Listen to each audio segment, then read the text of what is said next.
बिस्मिल्लाहिर्रहमानिर्रहीम। अस्सलाम वालेकुम। कुकिंग विद तनीर में आपको वेलकम कहती हूँ। फ्रेंड्स, कैसे हैं आप? आज मैं आपके साथ एक बहुत ही आसान और बहुत ही मज़ेदार सी रेसिपी शेयर करना चाहती हूँ। वो है देसी घी बनाने की रेसिपी। तो ये जो हर रोज़ जो दूध की फ्रेश मलाई होती है उसको हर रोज़ जमा कर लिया करें किसी प्लास्टिक के जार में या किसी कंटेनर, छोटे से कंटेनर में। इस तरीके से रोजाना जो आपकी मलाई बच जाती है तो आप उसको इसमें डाल के तो इसको फ्रीजर में रख दिया करें। तो 15 से 20 दिन या महीना, जब भी आपकी मलाई ज्यादा जमा हो जाए। ये देखिए मेरा पूरा ये बड़ा जो बाउल है ये भर चुका है। तो फिर जिस दिन आपने देसी घी बनाना हो उससे 8-10 घंटे पहले आप उसको बाहर निकाल के रख दें फ्रिज से। तो ये बिल्कुल इस तरीके से जब नरम हो जाए तो फिर आपका ये जो घी है वो आसानी से बन जाएगा। इसका घी बनाने का प्रोसेस मैं आपको बताती हूँ। आप ये देख लें मलाई, तो इस तरीके से आप उसको बाहर निकाल लें। जब ये अच्छी तरीके से पिघल के नरम हो जाए तो फिर आप इसको चूल्हे पे बनाना शुरू करें। चलिए मैं आपको बना के बताती हूँ। जी फ्रेंड्स, इस तरीके से आप एक देश की जो है चूल्हे पे रख दें। देश की बहुत ज्यादा नई ना हो, थोड़ी पुरानी सी हो, क्योंकि ये घी बनने में थोड़ी देश की जल जाती है। तो इस वजह से इतनी नई देश की आप ना रखें। इस तरीके से देखें, खुश्क जो देश की है उसमें आप ये सारी बनाई डाल दें।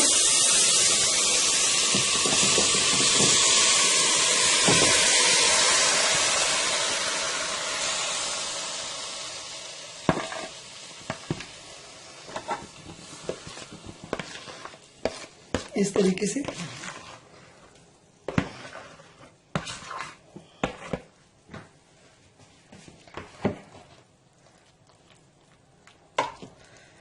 ये मैंने डाल दिए। ये घी बनने में तकरीबन 1 से 1.5 घंटा लग जाता है, क्योंकि इसको हम बहुत ही हल्की आंच पे बनाते हैं।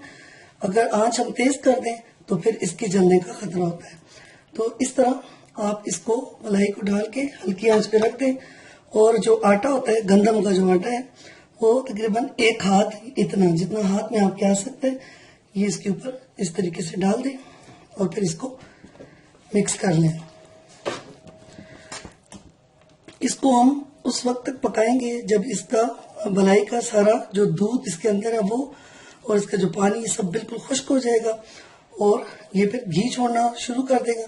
फिर उसके बाद मैं आपको बताऊंगी कि कितना टाइम तक आपने इसको पकाना है और किस तरीके से हम बिल्कुल खालिस देसी घी अपने घर में तैयार कर सकते हैं। इसको मैंने हल्की आंच पे रख दी है। तो ये जब इसके करीब प्रोसेस पहुंचेगा तो फिर मैं आपको बताती हूँ।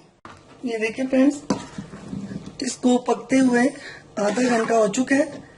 ये आप देखें, ये जो मलाई है दूध की, इसने अब पिघलना शुरू कर दी है। ये देखें झाग की सूरत में ये बन गई है। तो आप इसको थोड़ी थोड़ी देर तक इस तरीके से हिलाते रहें ताकि ये नीचे लग के जल ना जाए। इस तरीके से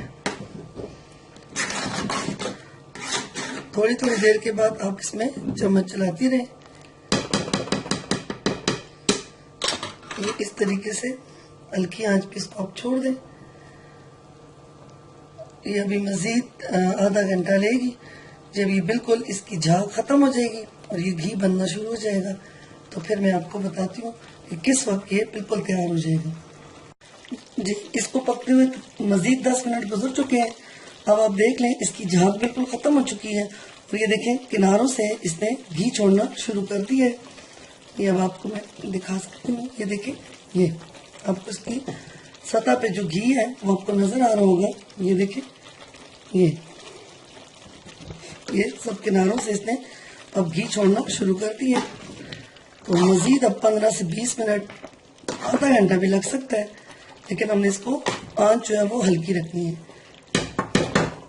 और इसी तरीके से ये बिल्कुल जो मलाई है ये नीचे बैठ जाएगी और घी जो है इसका ऊपर निकल आएगा। बाज़ लोग क्या करते हैं कि मलाई को उसका पहले दही बना लेते हैं या फिर उसकी डायरेक्ट लस्सी बना लेते हैं मलाई की, और लस्सी के बाद फिर उसमें से जो मक्खन निकालते हैं और फिर उसको पिघला के देसी घी बनाते हैं। वो एक लंबा प्रोसेस है, लेकिन मैं आपको बहुत ही आसान और बहुत ही शॉर्ट जो तरीका मैंने आपको बताया है ये वो है। आप इस तरीके से देसी घी बनाएं, बहुत ही ज़्यादा मज़ेदार बनेगा। उससे फिर आप पराठे बनाएं, सालन में इस्तेमाल करें। आप देखें बहुत ही ज़्यादा खालिस और खुशबू वाला घी बनेगा। बस डायरेक्ट इसको इस तरह चूल्हे पे रख दें। आटा डालने से ये होगा कि ये मलाई उससे बिल्कुल घी से हट के साइड पे हो जाएगी और ये बिल्कुल साफ सुथरा घी बन जाएगा। अभी इसको मैंने मज़ीद रखा हुआ है जब तक कि ये इसकी मलाई और इसका पानी या इसके अंदर जो दूध है वो ख़त्म नहीं हो जाता। तो अभी हम इंतज़ार करते हैं, तो फिर मैं आपको बताती हूँ जब ये खुश्क हो जाए।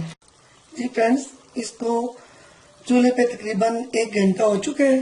तो आप देख सकते हैं कि ये सारे का सारा घी जो है ऊपर आ गया है और इसकी जो मलाई है वो नीचे बैठ गई है। ये आप देखें कितना मज़े का इसका हमारा घी जो है वो तैयार हो चुका है। ये देखें ये। अब हम इसका चूल्हा जो है वो बंद कर देते हैं और 5 मिनट तक इसको इसी तरह रहने देते हैं। ज़रा ये थोड़ा सा ठंडा हो जाए तो फिर मैं आपको इसको छान के तो फिर बताती हूँ। जी फ्रेंड्स, इसका चूल्हा मैंने बंद कर दिया है। बिल्कुल ठंडा तो नहीं हुआ, लेकिन थोड़ा सा इसका जो टेम्परेचर है वो कम हो चुका है। अब ये ज़्यादा अगर हम इसको ठंडा करेंगे तो ये जम जाएगा और ये फिर छानने से ही नहीं होगा। तो अब हम इसको आहिस्ता से छान लेते हैं। अब हम इसको छानने में छान लेते हैं इस तरीके से। देखिए इससे इतनी जो भी इसकी मलाई के ज़रात हैं वो बाकी रह जाएंगे। अच्छे तरीके से ये सारा हम इसमें डाल देते हैं।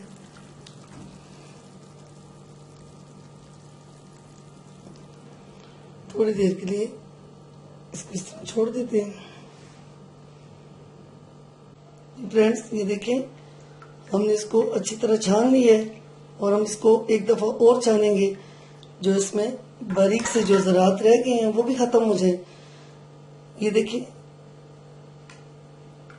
हमारा कितना मज़े का देसी घी तैयार हो चुका है। कितना खूबसूरत इसका कलर है और बहुत ही ज़्यादा इसकी प्यारी सी खुशबू है। इसको हम एक दफ़ा और छान लेते हैं ताकि बिल्कुल ये साफ़ हो जाए। ये इस तरीके से हम इसको एक दफ़ा और छान लें।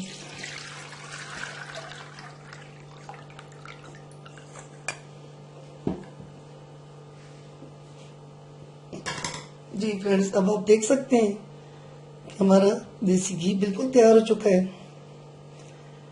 आप इस तरीके से मलाई को जमा करके तो इस तरीके से खालिस देसी घी घर में तैयार कर सकती हैं। यकीनन आपको मेरी ये वीडियो बहुत ज़्यादा पसंद आई होगी और जब आप ये घी बनाएं तो मुझे अपनी दुआओं में ज़रूर याद करें और मेरे चैनल कुकिंग विद तैनियत को सब्सक्राइब करना ना भूलिएगा। अब मुझे इजाज़त दें। अल्लाह हाफ़िज़।